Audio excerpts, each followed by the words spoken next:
Hey everybody, how you doing? It's the Stoner Chef Canada. Welcome to Seed to Plate. This episode, I have a legend in the broadcasting world.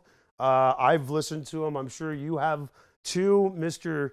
Dean When's he coming? Dean Blundell. Where is this guy? From deanblundell.com. Welcome, sir. Thank you, sir. How are you? I'm great. How was the drive-in? It was good. It was good. I'm excited. We took it easy. I had to drive because a mutual friend of ours that we came down with, Phil, has shatter eyes everywhere he goes. So, but hey, listen, that's his journey, not mine. Yeah. And I'm cool to drive, and we had a great drive down. Happy to be here. Thank you so much. I did your show, so I was hoping you were going to do mine, and here we are.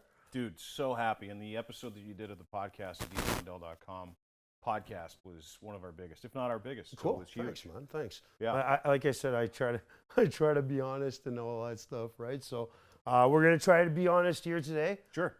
If people don't know who Mr. Blundell is, Blundell? Blundell. Some legend. Blah, blah, blah, blah. Some legend. You can't even. Blundell. If you don't know where he is, you want to tell people how you got started in the industry? Yeah, sure. I came over on a boat from England in stowage. Long story short, my dad was in radio for years. I always thought it was kind of geeky because I grew up around it, and everybody in radio was like, the big duster mustaches and the big microphones and the big, come on down and buy a car. Like I always thought it was so nerdy. Anyway, just as luck would have it, I got into it when I was like 21, 22 years old. Actually, probably 24, a little closer to 24. And worked in Fort McMurray for a couple of years. Actually, not even, maybe a year. Then I went to Detroit for 3 years, and I came to Toronto when I was 27, which was 19 years ago. So Cool. Did you go to school for it? Fuck no. No, what a waste of money. If you're in broadcast school right now, if you're in the National Institute of Broadcasting or the Canadian Institute of Broadcasting, You fucker. stop. I did that when I was young. Don't bother. I did the NIB course when I was. And now what do you do for a living? I'm a chef. Yeah. Guess who didn't go to Hey, what happened to my thing? It doesn't matter. We're gonna watch. We're gonna watch the some UFC green or eggs something. and ham. Green eggs and ham, right on. Yeah, Cool. right here. So basically, can I ask you a question? What happened with The Edge. Yeah, Yeah, 'cause like I worked at 102.1. that's The right. Edge Like for that's where I listen to you every fucking morning. Yeah, Like, yeah. You and were it was fucking you were great. my morning show, Thank and you. for Yeah. like 10 years at least. Yeah. You know what I mean? And then you just fucking disappeared. Mm-hmm. Can you talk about it? Yeah, absolutely. What Totally. happened? Like I got fired. You got fired. Yeah, So have I you ever been figured. fired? I Has anybody figured. here been fired? Yeah, I've been fired lots of fucking times. This is the first time I've ever been fired. in my Really? life. Yeah. I've been fired lots of times, man. Just can't work with people sometimes, and I guess they're threatened by me or something. Strange how we have the same story, and I have been fired now too. So anyway, So- I was at the Edge, and Yeah. our producer was on a jury trial where a guy exposed 5 other guys to AIDS through Wow. non-consensual sex, and so we had the jury foreman on, who was my producer, and we were talking about it, and he got sentenced to 5 years in jail. This guy who did the crime, and we joked about it, and I said, you sentenced the man to 5 of the greatest years of his life. That apparently was homophobic, and that was the end of that. They wanted me to read some stuff. I didn't want to read it, and we just went our separate ways. It was a natural end to everything, and I was happy it ended too. I was tired of it. Yeah, I was sad because one day I just woke up and you weren't fucking there, right? Yeah. So I thought honestly it was due to contracts or something like that. No. Contract renewal, and they wanted more money because you were the #1 show for fucking years. You know what I mean? Yeah, so 15 years. Yeah. yeah, like I mean, I figured you were asking for more cash, and they said no. And then you told me to No. suck dicks and you left, right? No, there was no sucking of anything. I had enough. I think it was just, radio to that point, and that was when radio started to go like this. And Look, I was somebody going in the through- back's having fucking fun, eh? Here we are. I was going through some personal issues too, and I got divorced, and I didn't have the the focus? testicular fortitude or the focus to be able focus to do on- that job anymore. So All right, so fuck 102.1 then, and I that's don't know it if I'd with them. say I that. mean, I don't care. I don't really listen to him anymore because he's not on it, so fuck him. No, Right? you're not alone. There's no one listens Yeah, to it. like anymore. that's what I'm saying. They got a I think it shitty ass. turned into a Bath and Body Works, actually. The station. Yeah, the one downtown. Yeah, right on Young. It's a yeah. Bath and Body Works. Yeah. Yeah. Well, yeah. So, Sorry. so weed. How the fuck did you get into weed? Like, Well, I don't know, because I always wondered if you were stoned while you were doing a fucking show. No, right? never. No. Oh, okay, I I'm didn't straight. know. Because, some of the people on there, they must have been fucking stoned. Oh, for sure. Yeah. Yeah, for sure they were. It's a creative process, Yeah. right? That's what everybody says. No, I had to do the show straight. It's one of those things that I always had to do, and I didn't really use cannabis until I was about 45, and it was So you because I just stopped recently, drinking. you started 44. recently. Yeah, yeah.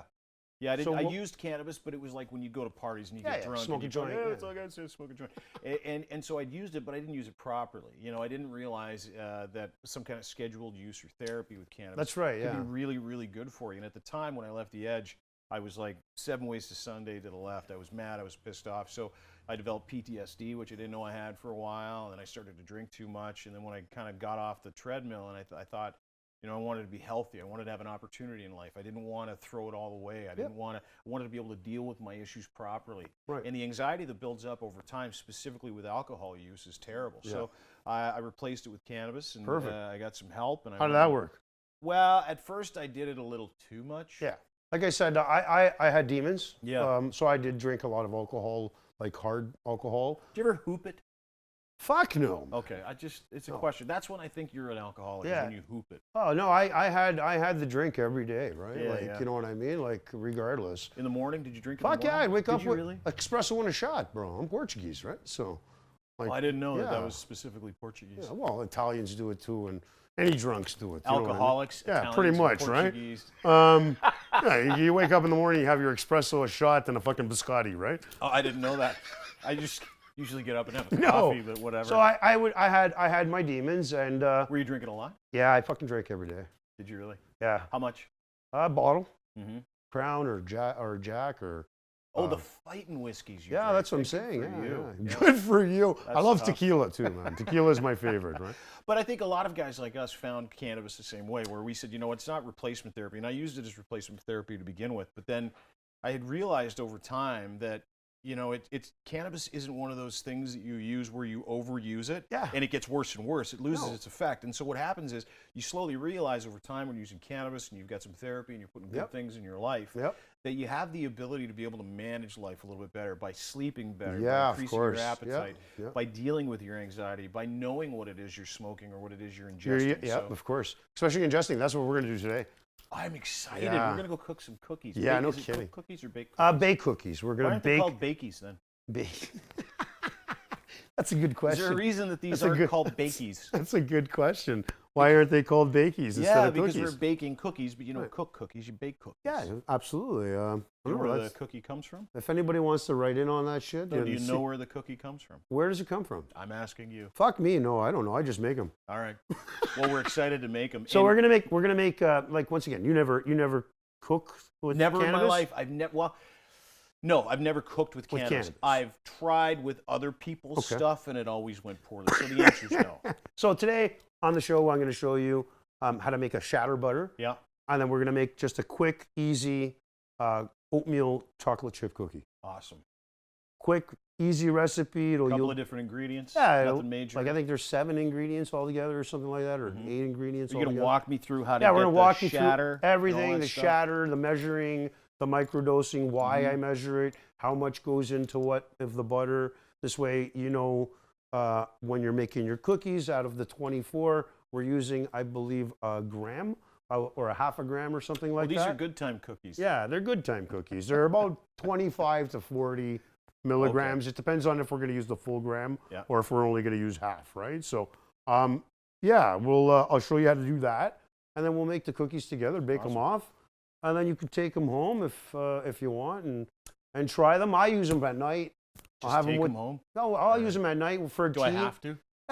You can eat them here if you want. No, I got to drive home. Exactly, I'm you got gonna- an hour and a half yeah, drive yeah, too. yeah, So, I don't want to drive. but yeah, no good. No, you can't. No. You can't. Be responsible. That's the yeah, part it's of like Dean. drinking and Dean driving, same 2.0 thing. Getting- Dean 2.0 is responsible. Perfect. Dean 1.0 not so much. All right, so you're ready to get into the kitchen? Yeah, I'm excited. Let's All go right, do let's it. go, man. All Let's right. do this.